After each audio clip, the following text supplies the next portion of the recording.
Welcome back to Economics Learning. Today I will discuss direct tax and indirect tax.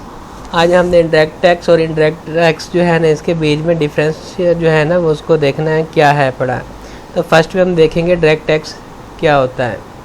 Direct tax जो है ना ये एक ऐसा टैक्स है जो कि डायरेक्टली इम्पोज किया जाता है किसी भी पर्सन पे। तो वो जो बंदा है ना जिस पे वो इम्पोज होता है या जिस पे लगता है वो खुद ही पे कर रहा होता है, बल्कि वो दूसरे पे डिपेंड नहीं करता कि एक पे टैक्स लगा है तो वो दूसरा उसका पे करेगा, बल्कि जिस पे आया है किसी भी अफराद या इदारे पर बरह रास्त लगाया जाता है और किसी और पर मुंतकिल नहीं किया जा सकता, उसी को ही पे करना पड़ता है।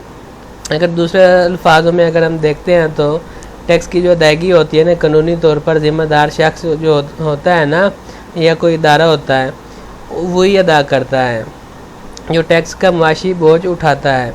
बरह रास्त जो इंडायरेक्ट टैक्स है डायरेक्ट टैक्स है ना जो बरह रास्त टैक्स है, इसकी एग्जांपल अगर ले लेते हैं तो इनकम टैक्स हो गया, कारपोरेट टैक्स हो गया या प्रॉपर्टी टैक्स हो गया, जिस पे वो डायरेक्टली तौर पर जो टैक्स होता है ना गवर्नमेंट्स को पे कर रहा होता है या जो भी टैक्स के जो कॉरपोरेशन वगैरह जो बनी हुई होती हैं। अगर हम बात करते हैं इनडायरेक्ट टैक्स की, तो इनडायरेक्ट टैक्स जो होता है ना बिलवास्ता तौर पर भरना पड़ता है। जिस बंदे पे या कोई भी अफराद है या कोई भी कंपनी है या कोई भी फर्म है ना उस पर अगर टैक्स लगा है तो वो खुद डायरेक्टली तौर पे नहीं करेगा, बल्कि इनडायरेक्टली तौर पर ना पे कर रहा होता है। ये अगर इसको हम देखते हैं तो एक बिल वास्ते जो टैक्स होता है ना गुड्स और सर्विसेज पर लगाया जाता है, लेकिन टैक्स का जो बोझ होता है ना दूसरों पर जो आमतौर पर सार्फिन पर होते हैं ना जो उसको यूज़ कर रहे होते हैं उस पर डाल दिया जा सकता है।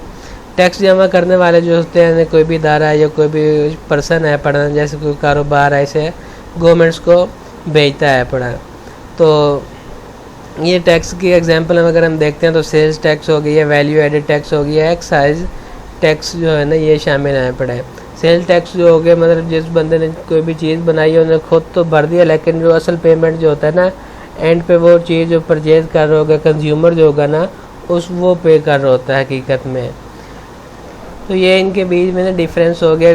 जो डायरेक्ट टैक्स है ये जिस पे टैक्स इम्पोज होता है जिस पे लगाया जाता है वही पे करता है, और इनडायरेक्ट टैक्स जो है पड़ा जिस पे लगाया जाता है वो नहीं, बल्कि जो एंड कोई भी प्रोडक्ट अगर कोई बंदा ख़रीद रहा है वो उस पर टैक्स लगाए तो वो जो एंड में यूज़र होता है ना वो पे कर रहा होता है। इंडायरेक्टली तौर पर जो है ना वो पेमेंट इसकी टैक्स की हो रही होती है। अगर इसकी टैक्स कलेक्शन की बात करते हैं जो फर्स्ट में जो डायरेक्ट टैक्स है पड़ा ना जो गवर्नमेंट टैक्स का काम के ज़रिए जो डायरेक्ट टैक्स जो है ना अफराद या कोई भी इदारा उस पर वसूल किया जाता है।